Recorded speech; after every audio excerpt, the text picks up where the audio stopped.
ꯐꯝꯃꯨꯅꯤ ꯄꯨꯇꯧꯍꯜꯂꯒ ꯑꯗꯨꯝ ꯃꯈꯣꯡꯗꯔ ꯃꯀꯣꯛꯇꯔ ꯃꯁꯥꯗꯔ ꯕꯣꯝꯗꯣ ꯌꯥꯟꯁꯤꯜꯂꯒ ꯑꯗꯨꯝ ꯍꯥꯠꯇꯣꯛꯑꯕꯁꯨ ꯀꯅꯥꯝ ꯀꯩꯝ ꯍꯥꯏꯔꯔꯣꯏꯕ ꯀꯣ ꯑꯗꯨ ꯌꯧꯅ ꯉꯝꯈꯠꯂꯛꯑꯕꯅꯦꯕ ꯑꯗꯨ ꯌꯧꯅ ꯉꯝꯈꯠꯂꯛꯑꯕꯁꯦ ꯀꯪꯂꯥ ꯃꯃꯥꯡꯗ ꯅꯣꯡꯃꯩ ꯀꯥꯞꯄ ꯉꯝꯃꯤ ꯀꯪꯂꯥ ꯃꯃꯥꯡꯗ ꯕꯣꯝ ꯐꯨꯝꯕ ꯉꯝꯃꯤ ꯀꯪꯂꯥ ꯃꯃꯥꯡꯗ ꯀꯣ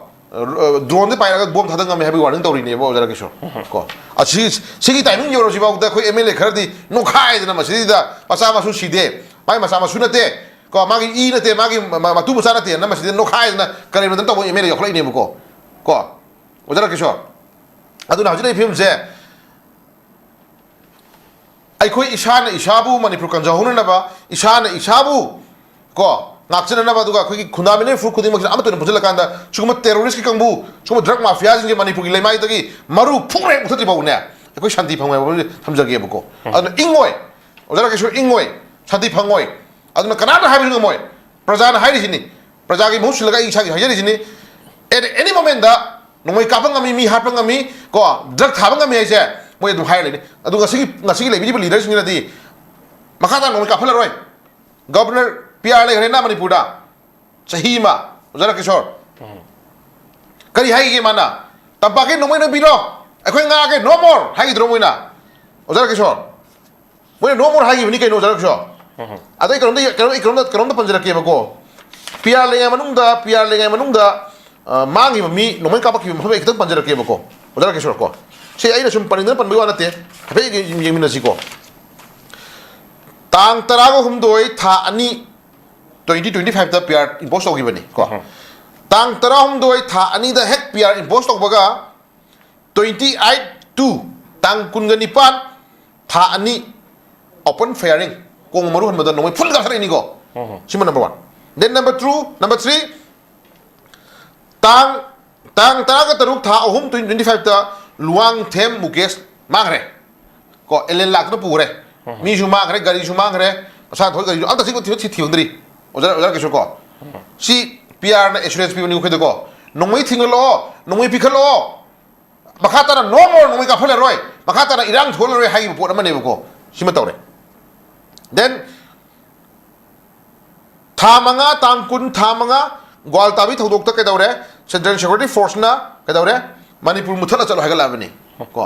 से खोइंगा को सिफाइनि को तांग तरागा मापन था तरुक 2025 दा फुबाल आदा निथौजम बिरेन चयुम फु मोइ नोंमै फसना पाइबा मोइ टिमम लागा को टिमम लागा लौ उजर लेबा तंपाकी एरिया लौ उजर लेबा दुंबा अहंदो नोंमै काथले मराय फबगी मुखुत पाला हिंगौरे अदुगी मतमदु सम कैदौरे मखाताना नो मोर नोंमै काफले रे गाइसे को अमुक एसएस पिरे को एक सेंट्रल सिक्योरिटी फोर्स मैम जे अखोय अदु तौरनी अदा तौरनी हा अखोय बैठै कमांड थमजलनी बैठै आईआरबी सॉरी मणिपुर कमांड थमजलनी मणिपुर की आईआरबी थमजलनी को सेंट्रल सिक्योरिटी फोर्स थोनो होंदोलनी तौरनी गाय जे सी सेमना मैम याना रे मसाई पोतुनी को मखातान तौलरे हाइगरे को डेट के तौरे तांग तरागा तरुक था 2025 तुरुंगी आईडीपीस मैम तुरुंगी आईडीपीस मैम मयम दो होंजन दे यादन होंजलले नत्रा चटनिंग मैम लेरे गवर्नमेंट तौदा दब तोक्सले को नोमितु दे बॉम्ब तो यावना नांग पुंग निपान दे होना पारा नोमि काथरे हा नोमि काथरे उदरा किशोर प्रजा ने हिंगना बचेले मनाक नक ले म शेर नोगी सिफाई के सिलु गांदा अखोय ना च गनु नो हिंगना बचेलु गायना लथोरे नत्रा अदु म नुंदांगी पुंग निपान अपन दा बॉम्ब ने अटैक तोरक बॉम्ब कापको लंदारकदु क्वेश्चन लगा कोई थमना फाना पुननबा अदगी अदु म मिलिटरी अदु म टेररिस्ट कंबो सिंदो मिलिटरी क्रेक आउट तोना एम्बुश तोना फोन तौदि हाइदना नोंगा लगा म कैदौरे मगी आर्मी की ऑफिसर थोला गांदा मयाम पाहकनु मखातारा नो मोर नोंमै काफला रोय गायना मु थाजपिरे लास्ट निंबिउ को देन तांग मंगा था अमा 2026 साइटोन दा बॉम्ब अटैक तौरे को मी सिरे मी मयाम पाल नोंमै पाले उजरा किशोर अदु यिंबियोबा परिंग हिम यिंबियोबा देन अमुक सी करोनेबा अखोगी पीआर मनुंग नेबसे अदगी इनाउ ऋषिकांत सीरे नत्रा अनोबा गवर्नमेंट फॉर्म तौरे मयामना लाउरे खोंगे अनोबा पॉपुलर गवर्नमेंट ले हेलो नोंगो इधर ले हेलो गोन ले हेले को अदुसु नुआय हरदि लानी पीआर सम सांगदरदि इलेक्शन दा कायबा लानी को अदुना मयामगी अपामा गवर्नमेंट लालाबनी गा खिंजले जेमो नत्रा हजिक युम दाना लागान बॉम्ब फिटर गान दम कदरे अंगानी हातुए मी हुम सिफाइना मी हुम हातुए नत्रा ꯑꯩꯈꯣꯏꯅ ꯍꯤꯡꯂꯤ ꯄꯨꯟꯁꯤ ꯃꯍꯤꯡꯁꯦ ꯇꯦꯔꯣꯔꯤꯁꯀꯤ ꯃꯈꯨꯠꯇ ꯑꯩꯈꯣꯏ ꯍꯤꯡꯖꯅ ꯍꯣꯠꯅꯒꯗ꯭ꯔꯥ ꯑꯩꯈꯣꯏ ꯉꯥꯛꯏꯕ ꯁꯤꯐꯥꯏꯁꯤꯡꯗ ꯑꯩꯈꯣꯏ ꯍꯤꯡꯖꯅ ꯍꯣꯠꯅꯒꯗ꯭ꯔꯥ ꯑꯩꯈꯣꯏ ꯀꯟꯐ꯭ꯌꯨꯖꯟ ꯂꯩꯈꯠꯂꯛꯑꯦ ꯀꯣ ꯑꯗꯨꯅ ꯁꯤ ꯂꯩꯔꯤꯕ ꯁꯤꯒꯤ ꯃꯌꯥꯝꯁꯤ ꯎꯔꯀꯥꯟꯗ ꯁꯤꯒꯤ ꯄꯔꯤꯡꯁꯤ ꯎꯔꯀꯥꯟꯗ ꯑꯣꯖꯥ ꯔꯥꯀꯦꯁꯣꯔ ꯃꯈꯥ ꯇꯥꯅ ꯀꯨꯀꯤ ꯇꯦꯔꯣꯔꯤꯁꯁꯤꯡ ꯗ꯭ꯔꯒ ꯃꯥꯐꯤꯌꯥꯁꯤꯡ ꯃꯅꯤꯄꯨꯔꯒꯤ ꯂꯩꯃꯥꯏꯗꯒꯤ ꯃꯔꯨ ꯐꯨꯡꯅ ꯍꯦꯛ ꯃꯨꯊꯠꯇ꯭ꯔꯤ ꯐꯥꯎꯕꯗꯤ ꯑꯩꯈꯣꯏ ꯁꯥꯟꯇꯤ ꯐꯪꯉꯣꯏ ꯑꯗꯨꯅ ꯃꯁꯤꯒꯤ ꯄꯣꯠꯁꯛꯁꯦ ꯑꯩꯈꯣꯏ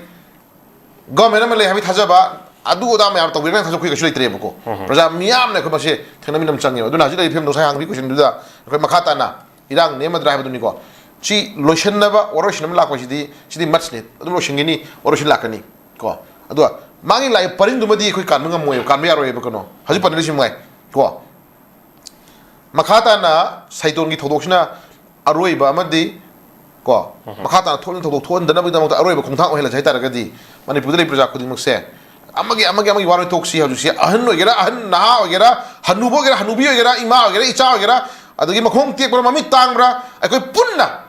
ꯀꯂꯦꯛꯇꯤꯚ ꯗꯥꯏꯠ ꯑꯃ ꯃꯊꯧ ꯇꯥꯔꯦ ꯍꯧꯖꯤꯛꯇꯤꯀꯣ ꯑꯩꯈꯣꯏ ꯄꯨꯟꯅ ꯃꯅꯤꯄꯨꯔꯒꯤ ꯂꯩꯃꯥꯏꯗꯒꯤ ꯇꯦꯔꯣꯔꯤꯁ ꯀꯥꯡꯕꯨꯁꯤꯡꯁꯤꯒꯤ ꯑꯣꯏꯕ ꯃꯔꯨ ꯐꯨꯛꯅ ꯃꯥꯡꯍꯟꯅꯕ ꯀꯩꯗꯧꯃꯤꯟꯅꯁꯤꯒꯦ ꯄꯥꯟꯗꯝ ꯑꯃ ꯑꯩꯈꯣꯏ ꯊꯝꯕ ꯃꯇꯝ ꯑꯣꯏꯔꯦꯕꯀꯣ ꯑꯗꯨꯅ ꯃꯗꯨꯒꯤ ꯁ꯭ꯇꯦꯖꯇꯣ ꯍꯦꯛ ꯇꯧꯍꯧꯗꯕ ꯃꯇꯝꯗ ꯑꯣꯖꯥ ꯔꯥꯀꯦꯁꯣꯔ ꯑꯩꯈꯣꯏ ꯑꯦꯟ ꯑꯣꯐ ꯗꯦ ꯀꯣ ꯃꯑꯣꯡ ꯇꯥꯗꯕ ꯊꯕꯛ ꯑꯃ ꯂꯥꯛꯀꯅꯦꯕ ꯉꯁꯤꯁꯨ ꯈꯕꯔꯗ ꯎꯖꯕ ꯃꯇꯝꯗ ꯀꯣ ꯈꯕꯔ ꯎꯖꯕ ꯃꯇꯝꯗ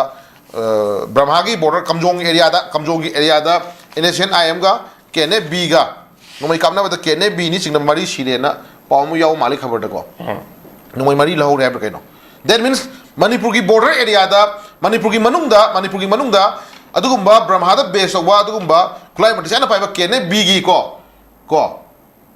ꯂꯥꯜꯍꯧꯕ ꯃꯌꯥꯝ ꯑꯃ ꯃꯅꯤꯄꯨꯔꯒꯤ ꯃꯅꯨꯡ ꯕꯣꯔꯗꯔ ꯑꯦꯔꯤꯌꯥꯗ ꯑꯩꯈꯣꯏ ꯁꯥꯊꯨꯐꯝ ꯑꯣꯏꯔ ꯂꯩꯔꯦ ꯍꯥꯏꯕꯁꯤꯃꯗꯤ ꯀꯟꯐꯥꯔꯝ ꯑꯣꯏꯔꯦ ꯅꯠꯇ꯭ꯔꯥ ꯑꯗꯨꯗꯤ ꯁꯤꯒꯨꯝꯕ ꯃꯌꯥꯝꯁꯤꯡꯁꯦ ꯑꯩꯈꯣꯏ ꯃꯣꯏꯒꯤ ꯃꯐꯝ ꯆꯥꯐꯝ ꯂꯩꯐꯝ ꯀꯣ ꯃꯣꯏꯒꯤ ꯑꯣꯏꯕ ꯖꯒꯥ ꯑꯃ ꯀꯟꯅꯅꯕ ꯍꯣꯠꯅꯕ ꯃꯇꯝꯗ ꯃꯅꯤꯄꯨꯔꯗ ꯂꯩꯔꯤꯕ ꯐꯨꯔꯨꯞꯁꯤꯡꯁꯦ ꯑꯣꯟꯁꯤꯟꯗꯅ ꯅꯣꯡꯃꯩꯅ ꯀꯥꯞꯄ ꯃꯤ ꯍꯥꯠꯄ ꯊ꯭ꯔꯦꯠ ꯇꯧꯕ ꯁꯤ ꯃꯣꯏꯒꯤ ꯃꯆꯠ ꯑꯃ ꯑꯣꯏꯔꯛꯑꯅꯦꯕ ꯁꯤꯀꯣ ꯑꯗꯣ ꯃꯌꯥꯝꯁꯦ ꯁꯔꯄ꯭ꯔꯥꯏꯁ ꯅꯝꯁꯤꯟ ꯊꯝꯃꯀꯥꯟꯗ ꯀꯩꯗꯧꯔꯦ ꯀꯤꯍꯜ ꯈꯣꯡꯍꯜꯂꯒ ꯅꯝꯁꯤꯟ ꯊꯝꯃꯒ ꯃꯣꯏꯒꯤ ꯑꯦꯔꯤꯌꯥ ꯑꯃ ꯀꯜꯍꯧꯅꯕ ꯃꯣꯏ ꯄꯥꯟꯗꯝ ꯑꯃ ꯇꯧꯔꯅꯤ ꯍꯥꯏꯕ ꯋꯥꯐꯝꯁꯦ ꯃꯁꯤ ꯃꯌꯦꯛ ꯅꯥꯔꯛ ꯈꯨꯗꯝ ꯑꯣꯏꯈꯠꯂꯛꯑꯦꯕꯀꯣ ꯑꯗꯨꯇꯥꯔꯒꯗꯤ ꯃꯗꯣ ꯀꯟꯖꯧꯅꯕꯒꯤꯗꯃꯛ ꯑꯩꯈꯣꯏꯒꯤ ꯗꯤꯁꯤꯖꯟ ꯑꯃ ꯂꯧꯕ ꯃꯇꯝ ꯑꯣꯏꯔꯦ ꯋꯥꯐꯝꯁꯦ ꯁꯨꯃꯥꯏꯅ ꯊꯝꯖꯒꯦ ꯀꯩꯅꯣ